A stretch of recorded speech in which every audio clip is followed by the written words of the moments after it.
Selamat datang di Replik, Replik, Resensi Publik. BEM Fakultas Hukum UPN Veteran Jakarta. Halo warga YouTube, Spotify, Instagram, atau dimanapun kalian lagi nonton podcast ini. Selamat pagi, siang, sore, atau malam. Balik lagi bareng kita di Replik. Nah, jadi pada Replik kali ini tuh kita bakal ngebahas film inspiratif yang berjudul Denias, Senandung di Atas Awan. Nah, jadi sebelum kita ngobrol lebih jauh tentang filmnya, perkenalkan dulu nih, nama aku Omar, dan aku kali ini gak sendirian, aku bakal ngobrol sama partnerku, yaitu Halo semua, aku Nazara. Kita berdua dari staf kajian strategis bidang sosial politik BEM UPN Veteran Jakarta, BEM Fakultas Hukum UPN Veteran Jakarta. Di Replik kali ini kita akan ngebahas tentang perjuangan dari anak Papua dalam mendapatkan pendidikan. Nah, film kali itu beda banget dari yang sebelumnya. Kalau sebelumnya kita ngebahas konflik agraria, kali ini kita tuh nyentuh tema pendidikan, keadilan sosial, dan ketimpangan pembaruan lewat cerita Denias Senandung di Atas Awan. Nah sebelum kita lanjut ke diskusi sama masnya, kita mau bacain dulu sinopsis film dari film Denias Senandung di Atas Awan ini. Film Denias ini menceritakan kisah nyata dari seorang anak laki-laki yang dari Papua bernama Denias yang berjuang untuk mendapatkan pendidikan layak di tengah keterbatasan infrastruktur dan diskriminasi sosial. Denias harus menempuh perjalanan jauh dari kampung halamannya, bahkan melintasi gunung dan hutan hanya untuk bisa sekolah.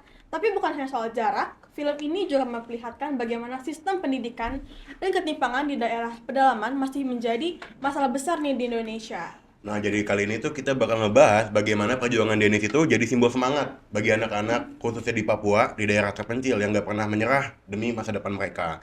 Nah, film ini tuh jadi cerminan realitas bagi situasi pendidikan di Indonesia yang masih belum merata gitu, khususnya di daerah-daerah yang di luar daerah seperti di Pulau Jawa yang jadi sentral untuk pendidikan di Indonesia itu sendiri, kayak gitu. Nah, tapi untuk membahas film ini kita juga nggak sendirian nih. Kita juga kedatangan narasumber spesial. Mungkin boleh bagi Masnya untuk memperkenalkan diri terlebih dahulu bagi untuk pendengar setia Spotify kita. Boleh Mas memperkenalkan diri Oke, dulu? saya Ubaid Matraji, Koordinator Nasional Jaringan Pemantau Pendidikan Indonesia. Oke. Oke, kalau boleh tahu, masnya dari JPPI ya? Boleh dijelasin dulu nggak sih? Nggak boleh. Oh nggak boleh? Nggak boleh. Ya kalau Boleh kali Mas. Boleh kali. Anda mau tahu mas? Tadi kan kalau boleh tahu gitu. Jadi saya mau tahu deh mas, Gimana, kalau gimana, JPPI itu bergerak di bidang apa? Jadi kita ini fokus di pendidikan ya, baik dalam meningkatkan akses pendidikan atau meningkatkan kualitas, gitu kan. Dan baru saja kemarin kita sedang kampanye sekolah tanpa dipungut biaya. Ini sekolah bebas biaya ini kan saya bikinkan kaos ini ya. Sekolah bebas biaya. Sekolahnya Jadi, itu di mana Mas? Hah? Sekolahnya di mana aja tuh Mas? Aku inginnya di seluruh Indonesia. Kalau sekarang baru Karena- berjalan gimana? Jadi sekarang ini kita udah merdeka berapa tahun? Ya. Ayo coba tebak ayo. Kita Agustus Agustus depan kan. 17. Itu kita merdeka 80 tahun. Ya. Tetapi kita udah merdeka 80 tahun, tapi Denias itu jumlahnya sekarang ada 4 juta. Iya. Denias di Indonesia itu jumlahnya ada 4 juta. Ini angka yang cukup besar sekali. Masa kita sudah merdeka 80 tahun, jangankan kita kuliah di UPN ya, masuk sekolah aja ada 4 juta Iya. anak-anak Indonesia yang sekolah aja nggak bisa gitu. Jadi Denias ini hanya satu fenomena di film yang terjadi di Papua. Tapi sebenarnya Denias ini hari ini ya, per Juli 2025 itu jumlahnya sekitar 4 juta gitu. Jadi ini sangat miris dan memprihatinkan, karena itu JPPI menyoroti ya, kenapa Denias Indonesia ini jumlahnya sampai jutaan gitu kan. Ternyata mayoritas mereka nggak bisa sekolah itu karena faktor ekonomi gitu. Gara-gara ekonomi mereka tidak bisa masuk sekolah, atau nggak bisa lanjut SMP, nggak bisa lanjut SMA, bahkan nggak bisa kuliah gitu ya. Gara-gara faktor ekonomi mereka harus kerja jadi pekerja anak. Hmm. Ya. Gara-gara ekonomi mereka harus menikah dini, usia anak-anak lulus SD mereka harus menikah, SMP kelas 2 mereka harus menikah, banyak sekali. Jadi mereka putus sekolah karena pernikahan anak gitu ya. Dan dampak dari faktor-faktor ekonomi yang lain yang menyebabkan sekolah sampai hari ini itu masih menjadi barang mewah gitu bagi Denias yang saya tadi bilang jumlahnya ada jutaan. Karena itu kemarin tanggal 25 Mei 2025 Mahkamah Konstitusi memutuskan ya, kami menggugat, kami memohon ke Mahkamah Konstitusi bahwa Undang-Undang Dasar kita itu bunyinya sekolah tanpa dipungut biaya. Pemerintah wajib membiayainya. Seluruh warga negara wajib mengikuti pendidikan, itu clear sekali. Jadi perintah Undang-Undang Dasar itu seluruh warga negara Indonesia wajib mengikuti pendidikan, pemerintah wajib membiayainya gitu. Tapi kenapa Denias ini jumlahnya jutaan dan mereka nggak bisa sekolah gitu, apalagi kuliah tambah elit lagi gitu. Jadi orang-orang seakan-akan kebijakan pendidikan di Indonesia itu mengatakan bahwa orang miskin dilarang kuliah, orang miskin dilarang sekolah. Buktinya apa ya? Denias itu jumlahnya jutaan gitu. Lah kenapa kita bisa sekolah, kenapa kita bisa kuliah? Ya karena kita bukan anak orang miskin gitu. Lah Indonesia Undang-Undang Dasar 45 itu meletakkan pendidikan as a basic right. Jadi education is hak semua warga negara Indonesia gitu. Jadi di Indonesia terkesan misalnya sekarang ada namanya sekolah rakyat. Jadi program sekolah rakyat itu kayak bansos. Jadi misalnya kemarin Menteri Sosial itu mengatakan ada ratusan guru sekolah rakyat itu mengundurkan diri. Ada ratusan juga murid sekolah rakyat mengundurkan diri gitu. Lalu apa jawaban Kemensos? Ya biarkan saja guru mundur, yang ngantri ada 50.000 gitu. Biarkan murid-murid mundur, yang gantiin yang ngantri banyak gitu. Jadi pemerintah memandang pendidikan itu kayak bansos gitu. Jadi bansos tak kasihkan ke kamu nih, ke Farel. Kalau Farel nggak mau ya udah tak kasih ke yang lain gitu. Itu kayak bansos tuh. Padahal Undang-Undang Dasar mengatakan bahwa pendidikan itu adalah hak semua anak. Artinya kalau Farel menolak, maka negara harus mendengarkan. Farel, kenapa kamu kok menolak sekolah rakyat gitu. Jadi dari situlah kemudian ternyata Farel punya kebutuhan yang lain gitu. Saya ingin misalnya Farel tinggal di daerah pesisir misalnya. Saya ingin sekolah yang kurikulumnya itu tentang bagaimana menangkap ikan, bagaimana menjadi nelayan yang baik, bagaimana bikin perahu gitu. Karena saya anak yang tinggal di pesisir, tinggal di dekat laut gitu kan, dan semua masyarakat di sana adalah nelayan gitu. Lah kalau sekolah rakyat saya harus tinggal di asrama, lalu belajar tentang MRT, belajar tentang LRT, nggak nyambung, nggak relevan dengan dunia saya gitu kan. Sehingga tidak kemudian ya udah kalau Farel nggak minat ke sekolah rakyat ya ganti ke yang lain, bukan begitu. Tapi oke, kalau Farel mundur dari sekolah rakyat, lalu apa layanan pendidikan yang cocok buat Farel gitu. Jadi tidak kemudian ya udah sono nggak usah sekolah nggak apa-apa gitu kan. Jadi pendidikan itu bukan bansos ya.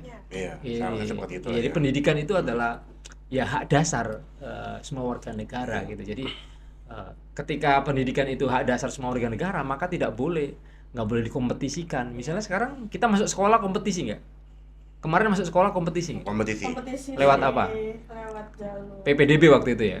Iya, PPDB. Ya, PPDB itu kan kompetisi. Iya. Kursi yang tersedia misalnya 100, tapi yang daftar 1.000. Ya, ribuan lah. Iya, berarti kan ada banyak anak yang tersisih. Itu menurut saya tidak berkeadilan untuk semua. Karena itu maka ketika masuk sekolah negeri saja harus dikompetisikan. Tadi saya bilang, misalnya di Jakarta SMA negeri itu cuma 35%. Artinya ketika PPDB atau sekarang namanya SPMB di Jakarta itu pasti ada sekitar 65% anak Jakarta pasti gagal. Ya. Nah kalau gagal mereka harus masuk sekolah Swasta. swasta. Ya kalau punya duit tinggal bayar. Iya. Nah kalau nggak punya uang maka Denias Iya. ini Bertambah lagi. pasti akan putus sekolah gitu. Karena itulah kami ke Mahkamah Konstitusi minta fatwa, minta keputusan. Ini bagaimana nasib Denias seluruh Indonesia yang mereka gagal PPDB, gagal SPMB, lalu masuk sekolah swasta suruh bayar sendiri. Padahal Undang-Undang Dasar bilang bahwa pemerintah wajib membiayainya. Kenapa jadi beban pendidikan itu dibebankan kepada bapaknya atau ibunya Denias, bukan ke APBN atau APBD? Berarti ini udah nyimpang dari Undang-Undang Dasar 45. Nah, itu berarti kalau buat respon dari MK tadi kan gimana tuh Mas? Berarti respon dari merekanya Mas untuk Iya, jadi di Undang-Undang Sisdiknas tahun 2003 pasal 34 ya, itu jelas bahwa pendidikan itu tanpa dipungut biaya. Itu. Lalu kita bilang ke Mahkamah Konstitusi, ini gimana? Undang-undang bilang bahwa pendidikan tanpa dipungut biaya. Kenapa anak-anak Indonesia yang sekolah di swasta itu pada putus sekolah karena nggak mampu bayar? Bahkan yang sampai kelas 3 ijazahnya ditahan. Pernah dengar nggak kasus ijazah ditahan oleh sekolah swasta? Ya itu kenapa ya? Karena orang tuanya belum melunasi sejumlah tunggakan. nggak mampu bayar itu. Lalu kita bilang ke Mahkamah Konstitusi, ini maksudnya apa? Sekolah tanpa dipungut biaya ini? Kok di lapangan sekolah biayanya mencekik ini kan? Bahkan di daerah saya di Tangerang Selatan, di Ciater ya, masuk SD itu ada yang sampai 150 juta. 150 juta. 150 Itu di juta. daerah mana, Mas? Di daerah Ciater, Tangerang Selatan.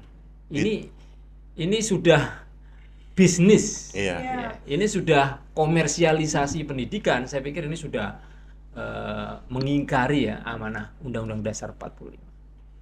Berarti dengan kejadian yang ada di Indonesia saat ini berhubungan banget ya dengan film yang mau kita bahas hari ini. Jadi mungkin kita bisa langsung ke pertanyaannya aja. Oke.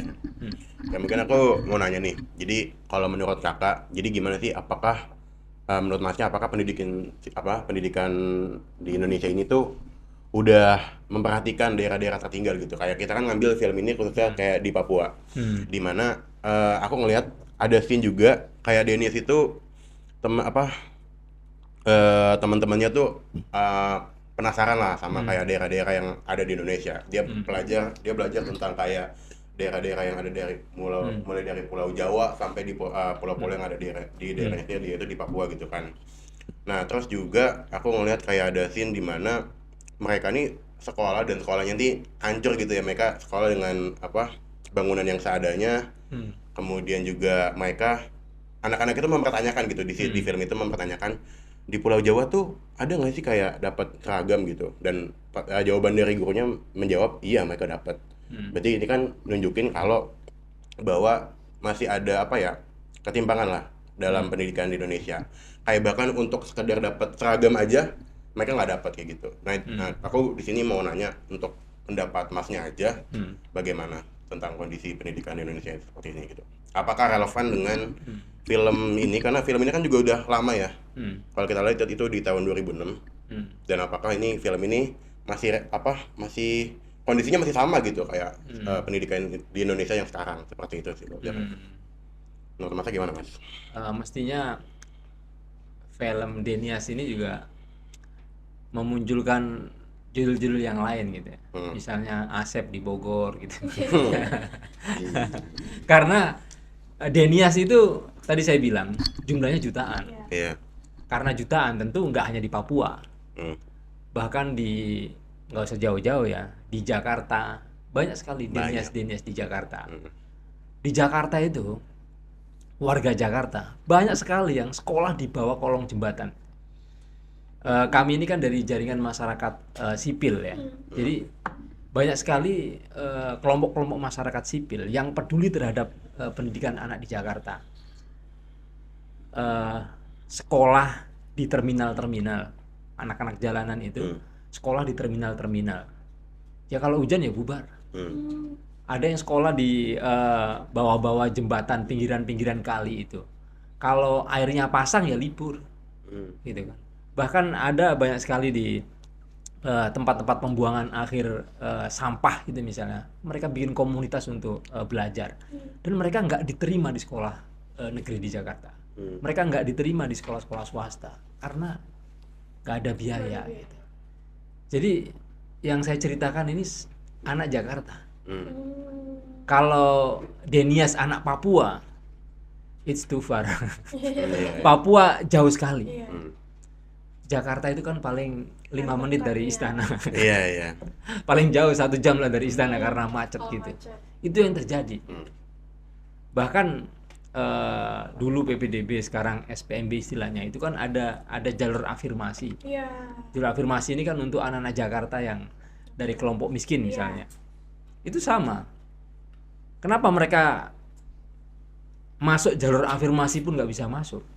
Ya karena kuotanya terbatas. Yang mau masuk sekolah 1.000 misalnya, yang disediakan pemerintah kuotanya cuma 100, 200, 300 gitu. Jadi sebenarnya harus ada cerita film Denias di Jakarta, Denias di Bogor. Di Bogor bahkan sekolah-sekolah negeri atapnya roboh bertahun-tahun nggak diperbaiki gitu. Bogor tuh kalau lewat tol ya paling sejam 2 jam nyampe istana negara gitu. Itu nggak denger gitu presiden. Apalagi di Papua yang kalau terbang berapa jam ke Papua? Jauh banget. Jauh banget ini. Jadi cerita anak-anak Bekasi, cerita anak-anak Depok, cerita anak-anak Bogor, cerita anak-anak Tangerang yang jaraknya Dekat 1 jam dari Jakarta, 2 jam dari Jakarta, itu pemerintah nggak dengar gitu. Apalagi di Papua. Apalagi yang di Papua gitu, ya kayak di negeri antah berantah gitu. Iya. Semoga lewat podcast ini bisa didengar ya sama presiden. Amin. Semoga aja lah ya. Kali aja kedengeran lah. Ya berarti aku bisa nyimpulin kalau memang kayak kondisi di kota-kota gede aja, kayak di Jabodetabek kita sendiri juga pendidikannya masih bermasalah lah ya. Masih banyak sekolah yang fasilitasnya belum memadai, dan yang notabene tuh pemerintah deket lah dengan daerah-daerah kayak di kota-kota gede ini, apalagi yang di Papua gitu ya. Berarti kondisi di film ini kan berarti menunjukin kalau pendidikan di Indonesia itu belum berubah. Ya masih situasinya masih sama, problemnya masih sama, dan mungkin malah makin bertambah juga gitu ya. Kayak gitu. Itu sih. Rel, lanjut. Iya, paling ini sih kayak kan tadi yang kayak Mas yang udah jelasin tuh banyak anak yang kayak mau sekolah di kolong jembatan, di bus, itu kan berarti potensi mereka untuk belajar tuh luar biasa gitu loh, tapi dukungan infrastruktur dari pemerintah tuh sangat minim lah. Kira-kira menurut Mas tuh peran apa sih, peran masyarakat lah atau peran pemerintah untuk bisa bantu ngewujudin anak-anak yang sekolahnya di kolong jembatan kayak tadi tuh bisa mendapatkan pemerataan pendidikan gitu? Menurutmu gimana? Kalau menurut aku sih lebih gimana? Ya contoh misalnya di Jakarta itu dana yang dikelola puluhan triliun.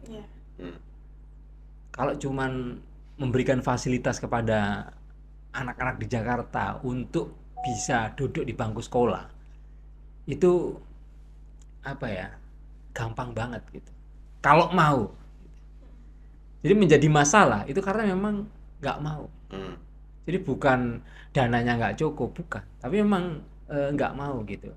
Jadi ini soal, menurut saya soal paradigmatik gitu ya. Pemerintah itu sadar nggak sih kalau mereka itu dipilih oleh rakyat? Iya. Dapat rumah dinas, dapat mobil dinas, dapat gaji, bahkan dapat pensiun. Itu dari mana duitnya? Rakyat juga. Dari mana? Dari rakyat kan? Iya. Berarti tuannya itu siapa? Rakyat kan. Rakyat. Jadi mereka itu diangkat oleh rakyat untuk menjadi pelayan rakyat. Harusnya. Jadi mereka harus tahu, misalnya contoh misalnya di Jakarta, ini tahun ajaran baru misalnya di Jakarta. Karena pelayan rakyat, maka pemerintah DKI itu mendata yang hidup di Jakarta ini ada berapa yang anak usia SD, yang usia SMP berapa, SMA berapa, yang usia kuliah berapa gitu. Maka difasilitasi. Farel mau masuk apa? saya nggak suka sekolah Pak, pengen masuk pesantren misalnya. Ya masuk pesantren, kan ada Jakarta pesantren. Dipanggil namamu siapa? Nazara, kamu pengen sekolah di mana gitu? Saya nggak suka sekolah negeri Pak. Sekolah di mana pengennya? Kalau boleh kembali lagi, sekolah di mana? Aku sekolah masak. Sekolah masak. Nah, sekolah masak ini kan bagus. Ya pemerintah memfasilitasi di Jakarta, di mana ada sekolah-sekolah yang mengembangkan ilmu cooking, memasak, marketing, masakan, manajemen bisnis dan seterusnya kan. Itu difasilitasi semuanya gitu. Jadi tapi kan kenyataannya enggak. Jadi pemerintah itu seperti bos malah. Iya. Saya punya sekolah, ya. Nazara mau masuk, Farel mau masuk, ada syaratnya. Ada syaratnya gitu kan. Harus beradu. Lah kan harusnya, loh Pak, ini yang berhak sekolah kan saya. Kenapa saya disuruh macam-macam harus good looking misalnya. Harus bisa bayar uang pangkal. Rapotnya harus nilainya harus bagus, gitu kan. Dan seterusnya gitu kan. Lah bagaimana nasib anak-anak yang tadi misalnya tidak bisa bayar, rapornya pas-pasan dan seterusnya gitu kan. Jadi pemerintah seperti bos gitu kan.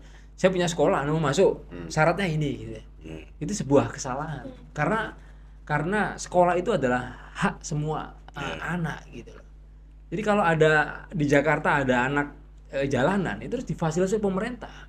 Kenapa Anda nggak sekolah gitu? Saya malas Pak, sekolah Pak gitu. Kenapa kok malas? Saya pengen jadi musisi. Ya kan berarti harus memfasilitasi model pendidikan sekolah musik atau pendidikan musik dan seterusnya gitu. Ya nggak apa-apa. Itu kan soal potensi, soal minat, soal bakat gitu kan. Jangan kemudian semua orang dimasukin model sekolah yang kurikulumnya seragam. Semua harus bisa kimia, semua harus bisa fisika, semua harus bisa matematika. Bisa meratakan lah gitu. Bisa meratakan. Ya nggak bisa lah. Ya seperti makhluk hidup kan beda-beda. Ada yang jago renang namanya ikan. Ada yang jago manjat namanya monyet dan seterusnya. Itu makhluk hidup lah. Kita juga bagian dari makhluk Tuhan yang sangat mulia, yang sangat beragam ya. Pemerintah harus mendorong itu gitu. Jadi kalau ada anak Jakarta, ada anak Indonesia yang punya potensi yang beragam itu, yang suka olahraga ya langsung olahraga apa? Suka bola ya kita main bola kalah mulu ya kan. Bahkan kita mau dukung Indonesia kok. Ini kok nggak ada orang Indonesia yang main gitu. Jadi kita nggak jelas menyiapkan Indonesia emas, sumber daya manusia yang seperti apa gitu. Nah, karena ya kebijakan pendidikan kita tadi pemerintah seperti bos yang tadi misalnya ada anaknya pemulung mau masuk KTP Jakarta nggak gitu. Nggak Pak, KTP Tegal gitu. Ya sono. Ini buat anak Jakarta gitu. Jadi ya lagi-lagi pemerintah tidak memandang rakyat itu sebagai tuan. Rakyat itu sebagai jongos gitu ya. Bawahan gitu ya. Kalau misalnya dia ada misalnya Jakarta ini kan ibu kota. Berapa persen sih yang warga asli Jakarta gitu kan? Banyak orang merantau ke Jakarta, kerja di Jakarta. Lah bagaimana nasib mereka yang punya anak? Ya kan? KTP-nya masih luar kota dan seterusnya. Selama dia tinggal di Jakarta, maka itu tanggung jawab pemerintah Jakarta. Gitu. Anak manapun yang tinggal di Jakarta, tanggung jawab siapa? Pemerintah Jakarta gitu kan. Karena itulah dibikin ada pemerintah provinsi untuk nangani anak-anak yang tinggal di provinsi itu, bukan anak yang KTP-nya provinsi itu, bukan. Gitu loh. Semua kan anak Indonesia gitu. Nggak ada Undang-Undang Dasar 45 anak-anak KTP Jakarta sekolah di Jakarta, nggak ada gitu kan. Karena itu anak Jakarta boleh nggak sekolah di Surabaya misalnya? Ya boleh. Siapa yang melayani? Ya pemerintah provinsi Surabaya. Sama orang Surabaya merantau di Jakarta, pengen sekolah di Jakarta ya boleh. Siapa yang melayani? Ya ketika dia di Jakarta ya pemerintah DKI Jakarta gitu. Jadi kalau ada anak Indonesia yang nggak sekolah, yang bertanggung jawab adalah presiden. Presiden punya pembantu Pemprov DKI Jakarta, presiden punya pembantu Pemprov Jawa Timur, Pemprov Jawa Barat, Jawa Tengah, Pemprov Papua. Itu adalah kepanjangan tangan presiden untuk memastikan, hei anak Indonesia, dimanapun kalian berada, wajib sekolah, pemerintah yang fasilitasi, pemerintah yang biayai, gitu loh. Kenapa jadi repot? Iya. Iya, berarti itu sih peran pemerintah untuk pemerataannya tuh harus di setiap provinsi gitu ya. Dan untuk sekolah kan nggak semuanya tuh minatnya di akademik, ada Iya. yang bakatnya di mana itu juga berarti harus difasilitasi oleh pemerintah. Nah ya, berarti kayak ibaratnya pemerintah kita intinya sih problemnya masih sama lah ya. Pemerintah kita masih kinerjanya masih kurang, intinya seperti itu. Iya. Kesimpulan seperti itu. Dan juga pemerintah tuh sekarang masih nganggep kayak rakyat itu tadi seperti yang tadi Mas bilang kayak cuman jadi apa, bawahan doang. Kayak mereka yang harus terus ngasih duit dan mereka yang memang dapetin suara dari rakyat nggak ngedapetin pelayanan dari mereka gitu. Kayak gitu. Dan juga tadi masalah di Indonesia juga banyak ya, beragam ya, mulai dari ekonomi dari anaknya itu sendiri, kemudian dari orang tua anaknya itu sendiri, terus juga masalah administratif yang tadi kalau KTP-nya luar Jakarta nggak bisa dapat pendidikan di Jakarta, terus juga banyak lah ya. Dan juga ya intinya pemerintah masih belum bisa bekerja dengan benar aja sebenarnya, kayak gitu, masih bermasalah. Mungkin boleh dilanjut. Dalam film ini kan juga terlihat ya bahwa diskriminasi rasial soal kulit lah atau soal apa tuh masih sering banget terjadi. Apalagi di film Denias itu tuh terlihat lah, apalagi dia dari Papua tuh sekolah di kota. Gimana sih caranya pendidikan tuh bisa jadi alat untuk meruntuhkan stereotip ketidakadilan itu gitu. Ya, sekolah memang harus menjadi sebuah institusi yang inklusif, yang terbuka, yang berkeadilan untuk semua. Jadi diskriminasi ada banyak sekali di sekolah. Ada yang diskriminasi berbasis agama dan keyakinan. Banyak sekali kelompok-kelompok minoritas ya tidak mendapatkan layanan yang baik di sekolah. Misalnya di sekolah itu pasti ada pelajaran agama. Iya. Ya. Kalau di sekolah situ ada murid dari kelompok minoritas, misalnya minoritas agama atau keyakinan, kebanyakan guru agamanya nggak tersedia. Iya. Iya kan? Gitu. Karena biasanya kalau dari selama ke sekolah itu pesertanya dikit, jadi gurunya mungkin jadi nggak disediain gitu kali ya. Terus kamu gabung ke pembelajaran agama yang mayoritas, atau justru kamu tidak terlayani? Dari yang aku lihat teman-teman aku ada yang tidak dilayani bahkan. Iya. Jadi ada banyak kasus ketika dia tidak dilayani, maka dia mereka mencari guru agama di luar sekolah. Iya. Ya. Ada yang difasilitasi oleh sekolah, bahkan ada yang enggak. Mereka mencari sendiri di luar sekolah. Ya. Ketika dia berada di luar sekolah, tetapi tempat itu kan terjangkau dari sekolah. Lalu adalah namanya belajar agama kan selalu ada adegan-adegan yang misalnya doa bersama gitu kan. Praktiknya lah ya. Ya praktiknya itu yang kemudian dianggap berisik oleh warga, lalu dipersekusi. Iya. Itu banyak. Kemarin di Pamulang terjadi ya, di Universitas mahasiswa Universitas Pamulang itu juga menjadi korban persekusi gara-gara kelompok minoritas melakukan doa bersama di luar kampus, kemudian dipersekusi oleh kelompok-kelompok mayoritas gitu. Banyak sekali. Kemudian ada peraturan dinas-dinas pendidikan yang mewajibkan ya menggunakan atribut agama tertentu, agama mayoritas. Contoh misalnya, ketika sekolah itu berada di daerah mayoritas Islam, itu ada kepala sekolah dan juga dinas pendidikan yang mewajibkan semua perempuan harus pakai jilbab, mau muslim mau non muslim. Itu kan diskriminatif. Ya.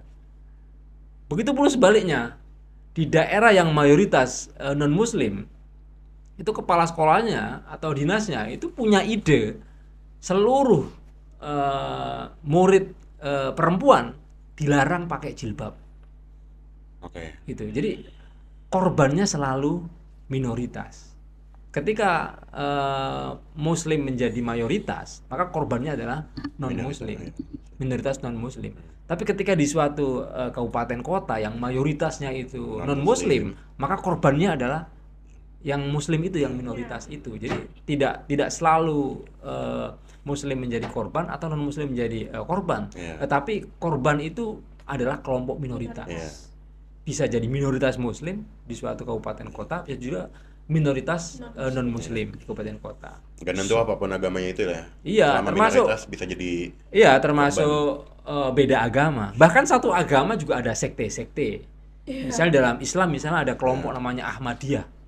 Ya, kelompok Islam Ahmadiyah itu, ya mereka sampai hari ini sekolah aja nggak bisa. Gitu.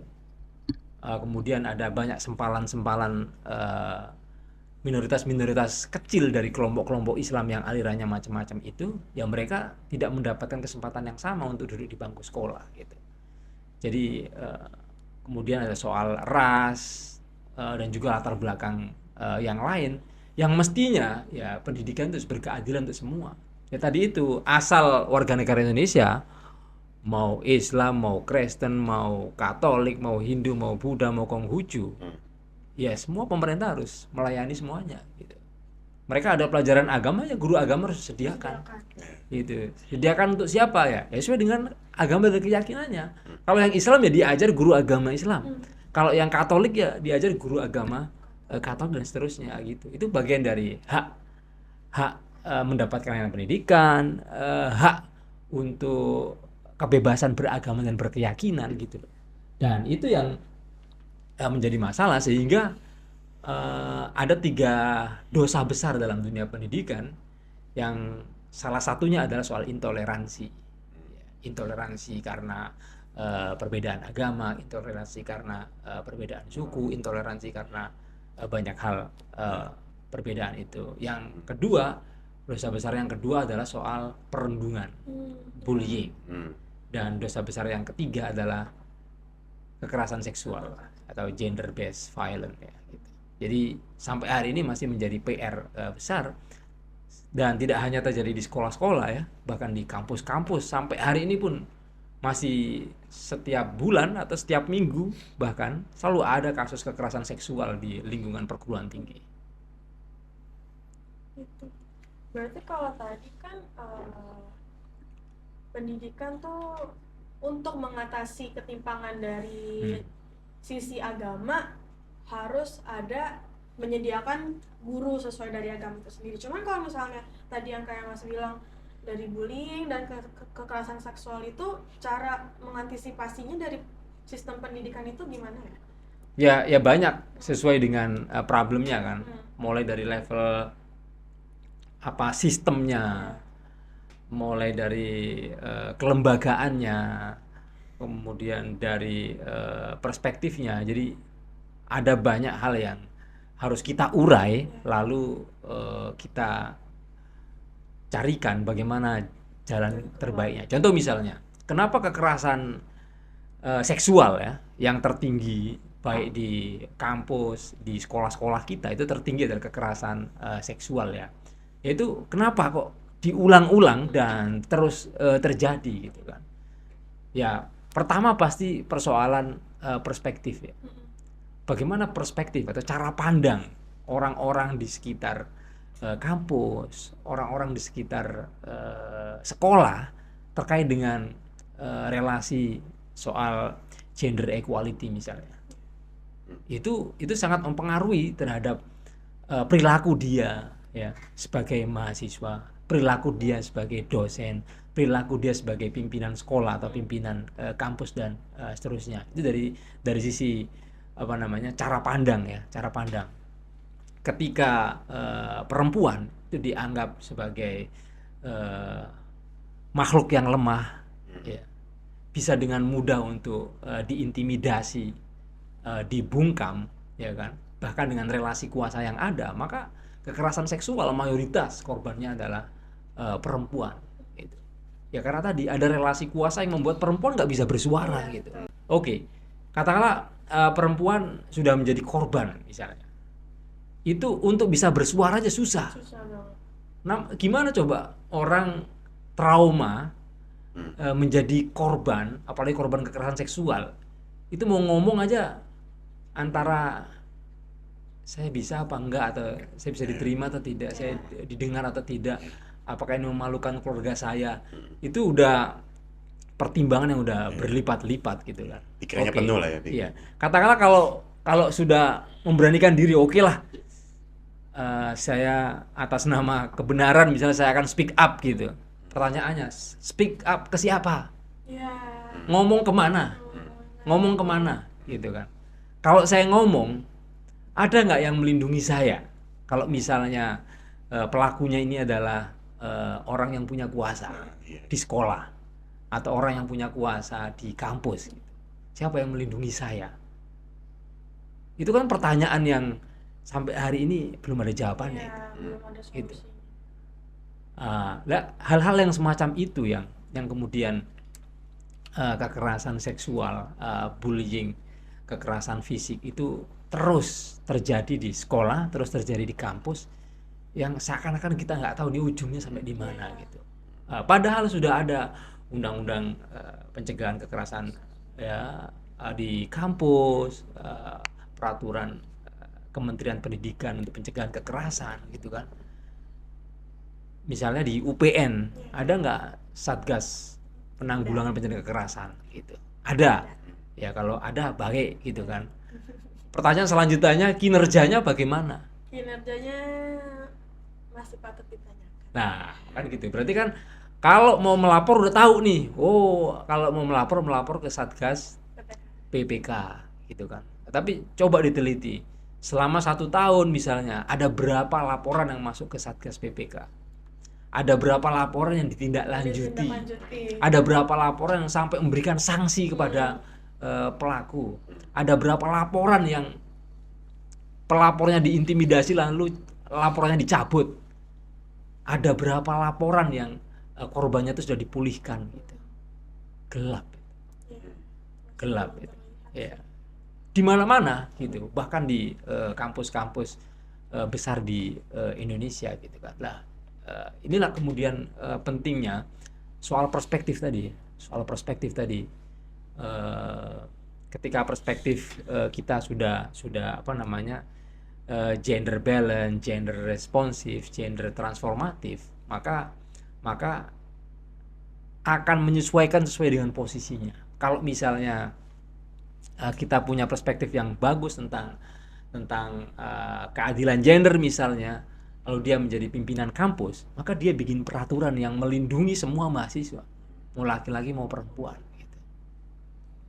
Sampai kemudian kalau memang ada kejadian yang itu mencoreng nama baik kampus, itu bukan mencoreng nama baik kampus, itu justru memperbaiki nama kampus, bahwa kampus ini itu pro terhadap perlindungan mahasiswa terhadap kekerasan gitu. Tidak kemudian banyak kampus yang menutupi karena dianggap mencoreng. Padahal enggak. Kalau ada kampus yang mengungkap ya, dan bahkan memberikan sanksi kepada katakanlah dosen misalnya yang terlibat, itu justru kampus itu menjadi baik. Karena kampus ini punya komitmen untuk memberantas kekerasan seksual misalnya gitu.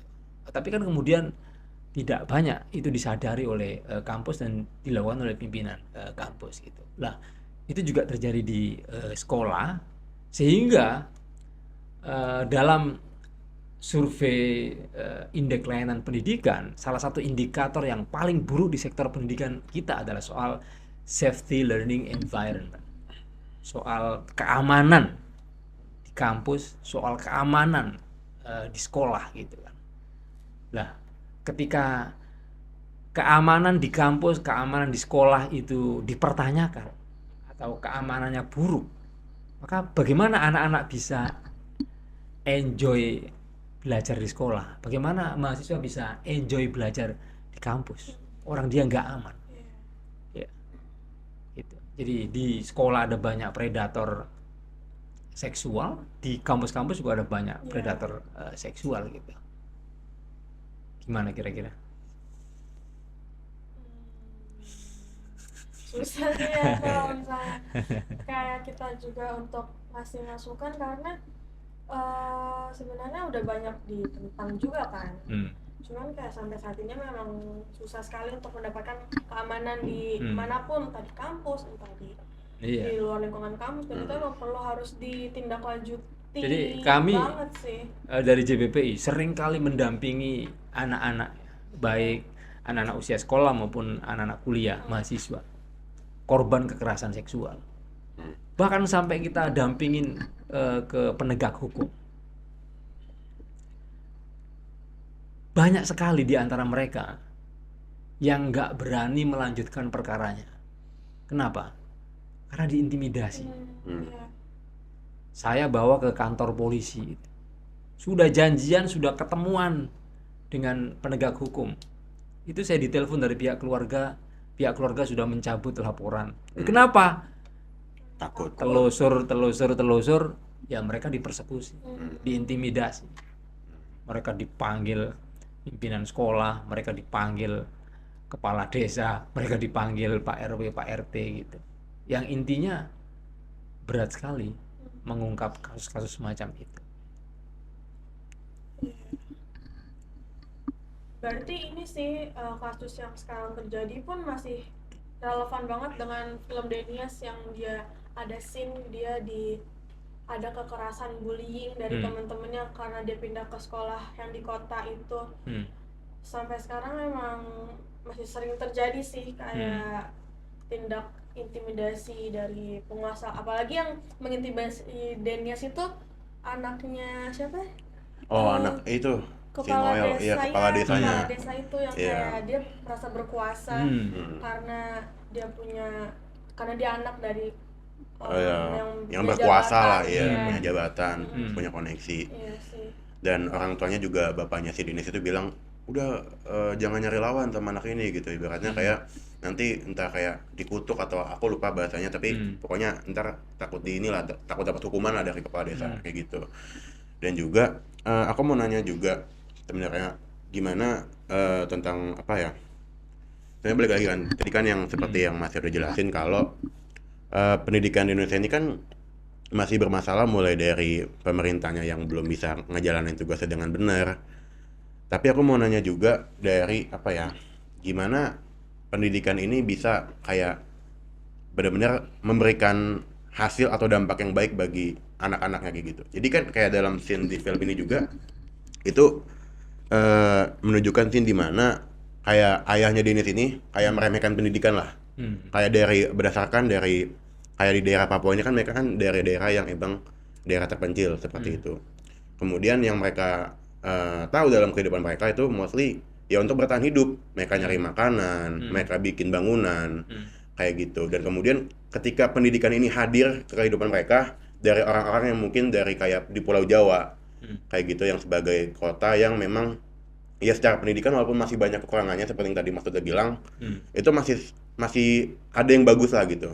Yang kemudian masih yang dari sini, dari kota Jakarta itu, dari pulau-pulau Jawa itu bisa datang ke Papua untuk memberikan pendidikan. Tapi kan kayak gini dengan kehadiran pendidikan itu, kemudian pendidikannya diajarkan ke anak-anak Papua, khususnya kayak anak-anak yang di daerah terpencil, anak-anak masyarakat adat, itu kan masyarakatnya kan masih asing lah gitu terhadap pendidikan. Maksudnya kayak mereka belum tahu dampak baik apa yang bisa dihasilkan dari pendidikan ini gitu ke mereka.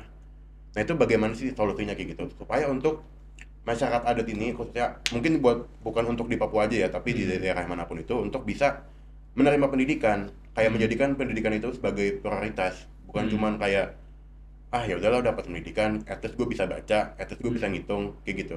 Tapi emang punya dan juga menghasilkan sesuatu dari pendidikan itu. Ini kan juga aku ngerasa juga ini jadi salah satu permasalahan juga, dimana aku ngerasa walaupun pendidikan mungkin bisa dikasih gratis oleh pemerintah misalnya, kalau pemerintah kita bener lah, walaupun enggak gitu. Tapi gimana masyarakatnya pun mau untuk bisa menggunakan haknya untuk bisa menggunakan pendidikan itu gitu. Itu kan juga dipertanyakan. Belum tentu mereka kayak nganggap pendidikan itu penting atau enggak. Apalagi kalau mereka kayak kita dikasih barang gratis, kayak belum tentu, maksudnya kita kemungkinan bisa make lah, tapi kalaupun kita nggak make juga nggak masalah, orang gratis gitu ibaratnya gitu kan, ibaratnya itu juga jadi permasalahan nggak sih mas? Kayak gitu. Jadi aku mau nanya sih kayak Iya. gimana sih kayak supaya masyarakat itu bisa menjadikan pendidikan itu prioritas juga kayak gitu, dan bisa sesuai dengan kayak mas yang tadi mas saya bilang gitu kan, sesuai dengan potensi mereka, dengan apa namanya minat dan bakat mereka seperti itu, yang bisa mereka gunakan ketika mereka besar dan bisa berdampak bagi orang juga kayak gitu. Ya, jadi kita sering kali salah dalam pendekatan pendidikan ya. Seringkali pendidikan kita ini top down gitu.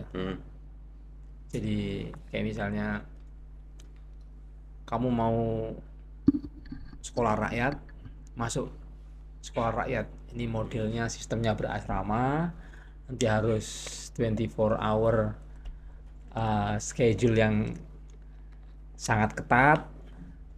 Jadi top down kan.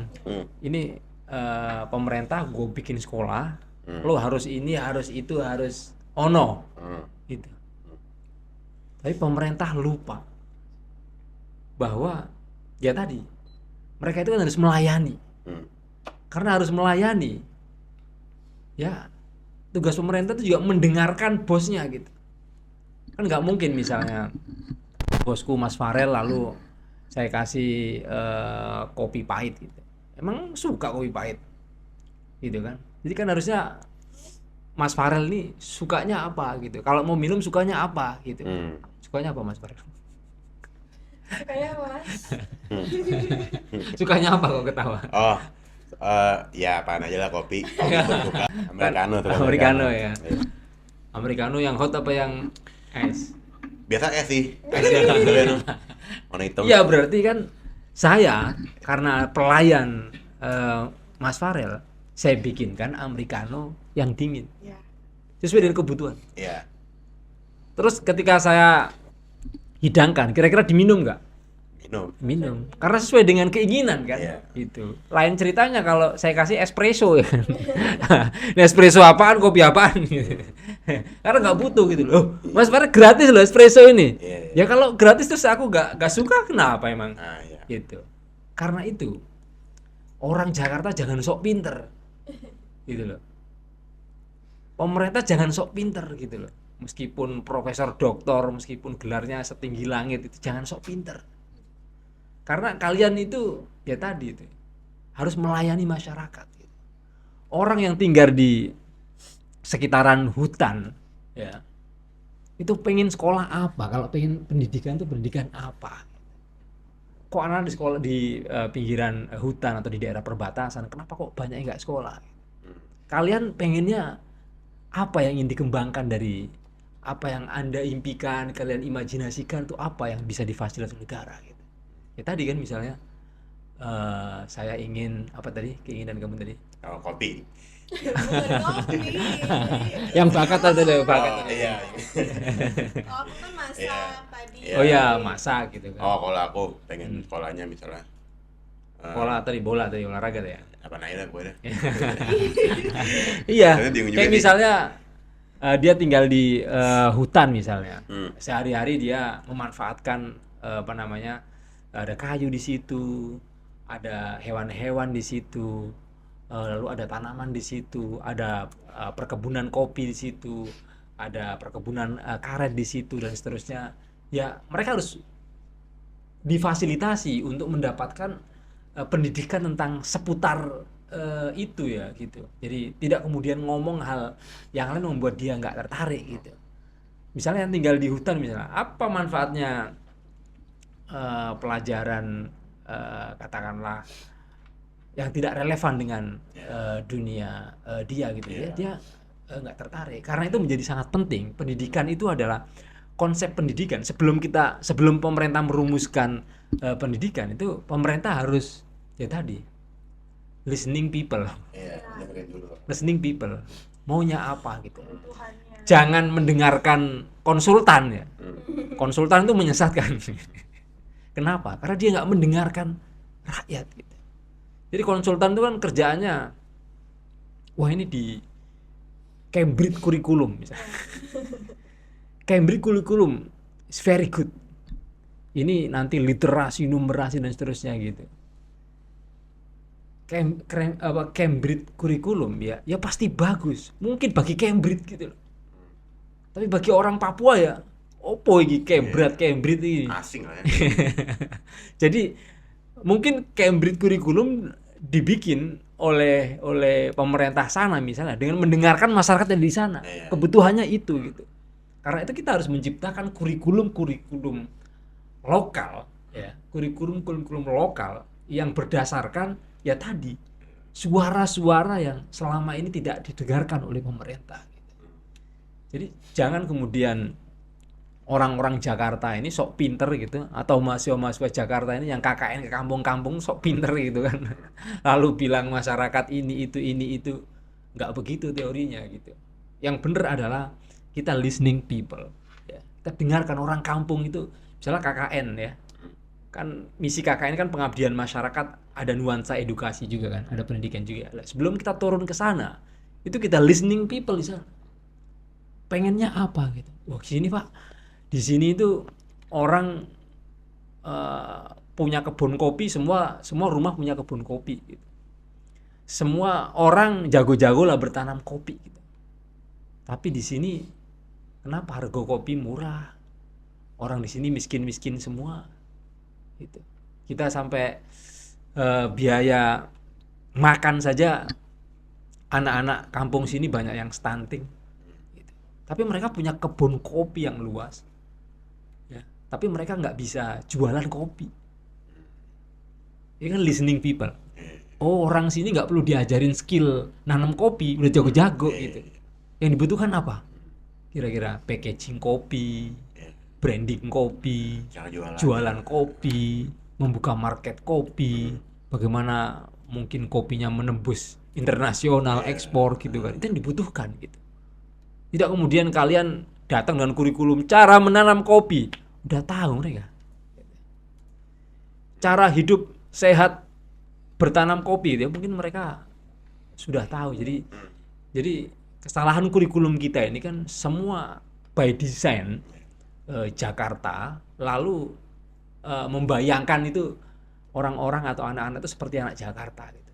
Padahal konteks di Kalimantan beda, konteks di Papua beda, konteks di Lampung beda, di Sulawesi beda, di Jawa Barat beda gitu. Jadi mestinya kurikulum itu harus lokal base mestinya. Lokal base gitu kan. Sehingga sekolahan anak Jakarta itu akan beda dengan sekolahan anak Papua. Akan beda dengan sekolahan anak Kalimantan, akan beda sekolahan anak Jawa Timur. Mestinya begitu. Kenapa kemudian diseragamkan gitu?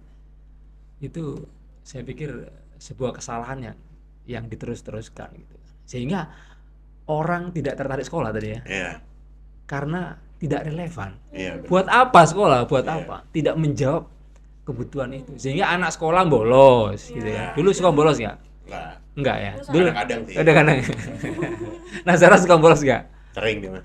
Kadang-kadang aku bolos. Kan. Kalau sakit. Oh, kalau sakit. Berarti anak-anak baik nih, anak-anak UPN nih. Oke. Ya, gitu. Berarti kan kayak tadi pendidikan relevan tuh masih belum tercapai lah di kota-kota seperti Kalimantan, Papua dan lain-lain. Tapi menurut Masnya apa sih kebijakan pendidikan di Indonesia? Kebijakan pendidikan di Indonesia tuh udah inklusif atau belum sih terhadap anak-anak di daerah seperti yang kayak di Kalimantan atau di daerah terpencil atau daerah 3T tertinggal, terdepan dan terluar? Ya belum, ya pasti belum. Saya ngelihat belakangan malah pendidikan kita bukan tambah inklusif, tapi tambah eksklusif, gitu kan.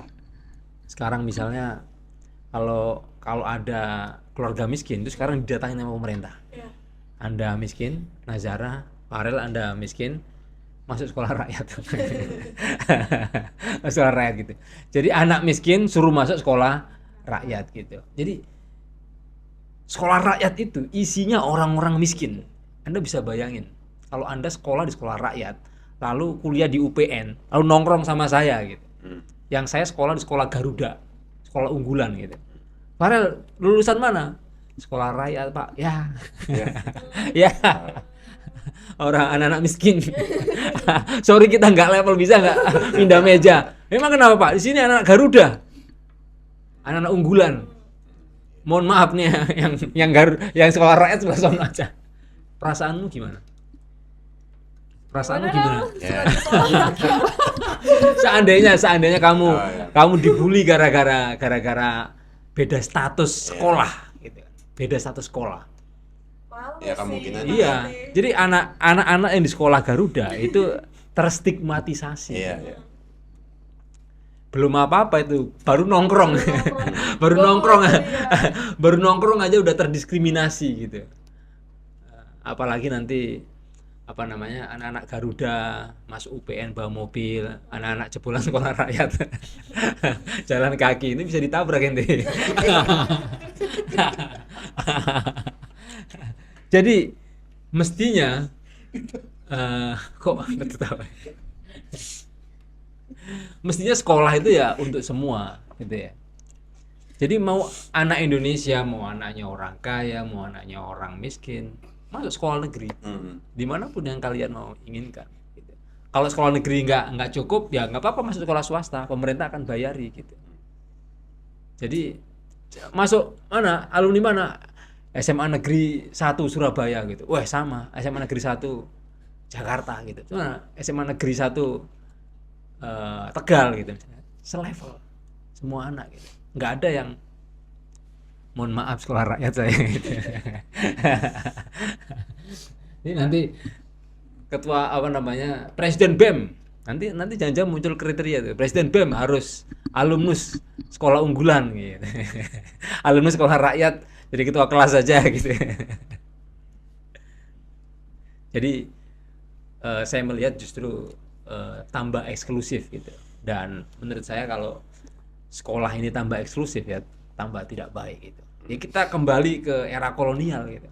Anaknya company sekolah yang bagus-bagus, anaknya pribumi sekolah rakyat yang jelek-jelek gitu. Jadi siapa Anda itu menentukan kualitas sekolah Anda, itu berarti kan eksklusif gitu. Mestinya ya tadi pendidikan harus inklusif. Mau dia disabilitas, mau non disabilitas, punya hak yang sama untuk masuk sekolah gitu. Jangan kemudian Anda disabilitas, SLB, itu namanya sekolah eksklusif. Nggak boleh begitu. Jadi kalau anak disabilitas masuk sekolah SLB itu dia terstigmatisasi bahwa dia ini manusia lain, karena itu harus ditaruh di SLB dan nggak layak masuk sekolah negeri gitu. Jadi mereka akan terkungkung dengan status disabilitasnya itu. Karena itu di sekolah inklusi, mau disabilitas mau disabilitas, kita duduk di meja yang sama, kita belajar dengan guru yang sama, kita belajar dengan fasilitas yang sama. Dari situlah kemudian muncul paradigma itu tadi. Ternyata kita ini sama warga negara Indonesia. Ya bedanya ya soal Anda disabilitas, saya enggak, tapi soal kompetensi ternyata sama hebatnya kita ini. Berjuang untuk Indonesia, sama-sama berjuang untuk Indonesia gitu. Jadi kalau kita udah keseharian kita di sekolah sudah inklusif, sudah campur dengan anak disabilitas, sudah campur dengan anaknya orang kaya, campur dengan anaknya orang miskin, maka ada kebersamaan bahwa kita sama-sama anak Indonesia. Kenapa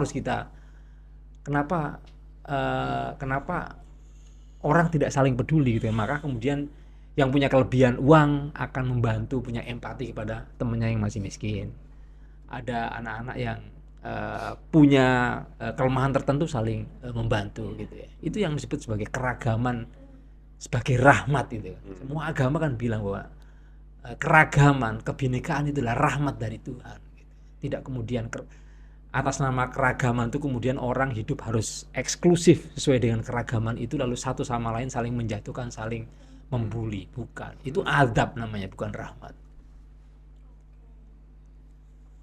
Kayak mungkin aku mau nanya untuk ini pertanyaan terakhir mungkin ya.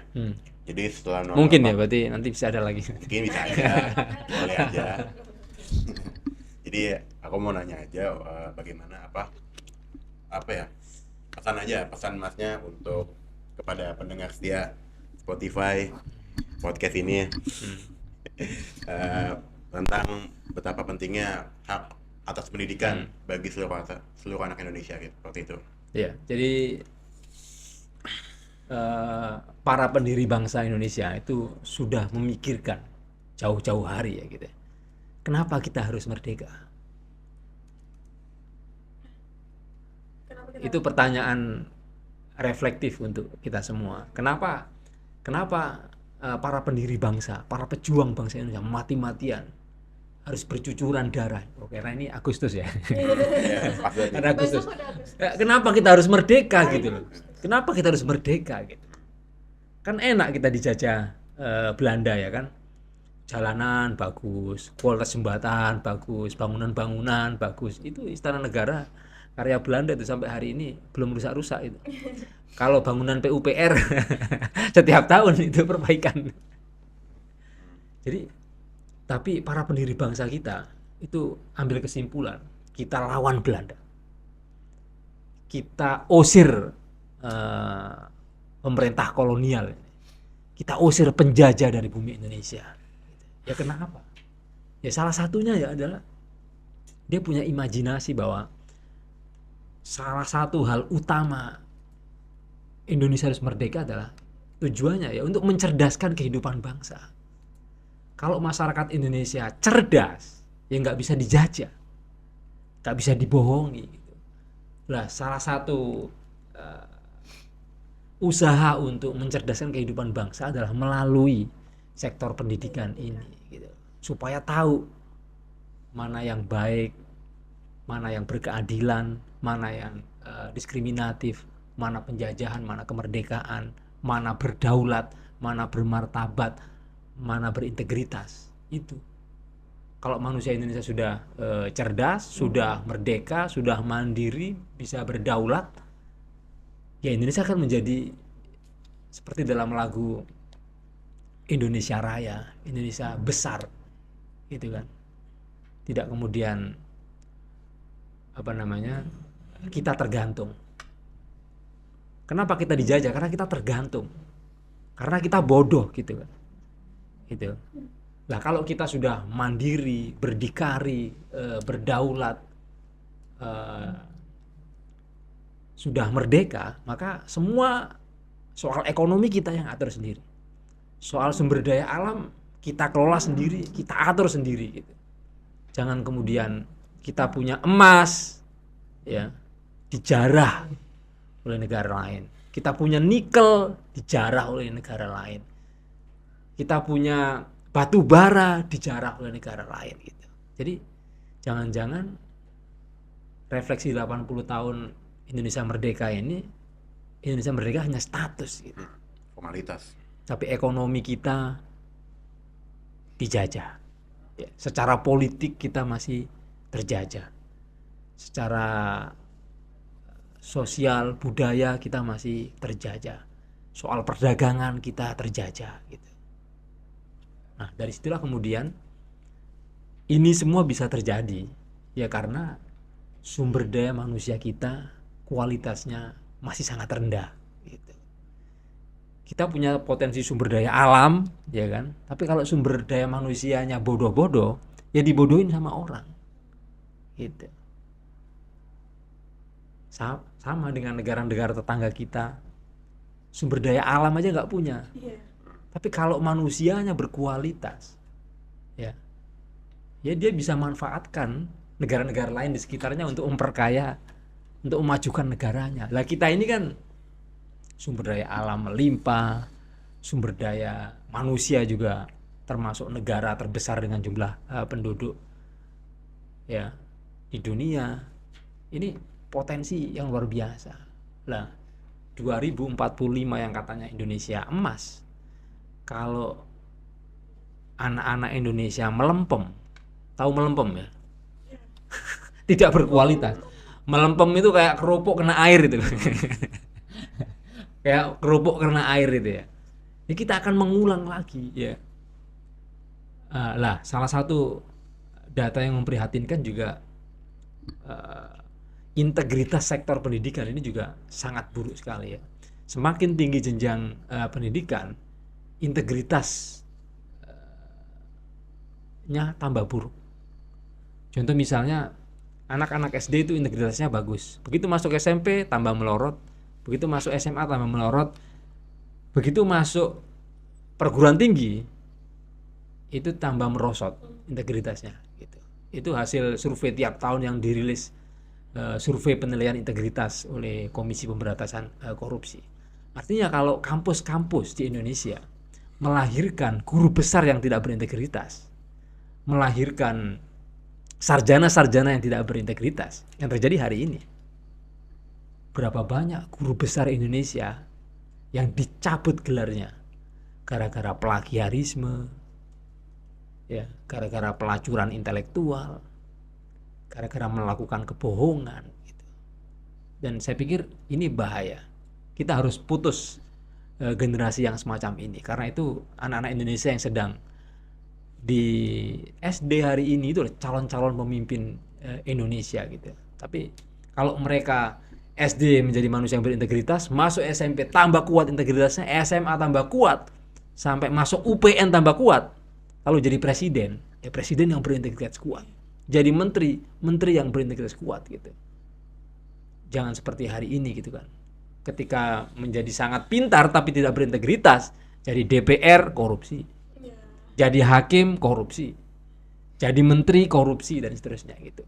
Jadi dia tidak memanfaatkan sumber daya ini untuk kemajuan Indonesia, tapi untuk membesarkan perutnya sendiri gitu. Dan kita nggak berharap ini terjadi dan terus diulang-ulang. Semoga kita bisa mengakhiri cerita buruk sumber daya manusia Indonesia yang tidak berintegritas ini menjadi berubah ya, bertransformasi menjadi sumber daya manusia, calon-calon pemimpin bangsa yang sedang belajar di kampus, di sekolah-sekolah ini menjadi anak-anak yang berkualitas, yang kuat dan juga berintegritas. Dengan begitu, cita-cita para pendiri bangsa untuk Indonesia merdeka, soal Indonesia merdeka, Indonesia berdaulat, Indonesia raya, Indonesia jaya, Indonesia maju, itu bisa terwujud.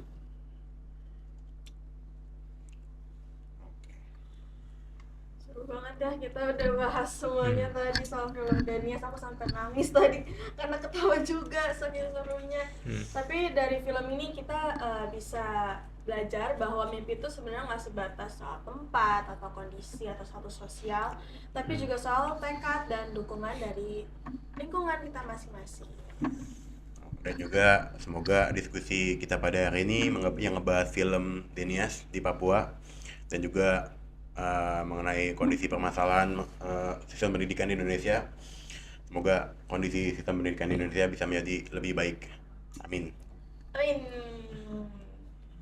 Yeay, terima kasih sudah dengerin menonton Replik. Sampai jumpa di episode selanjutnya. Dadah. Dadah. Dadah.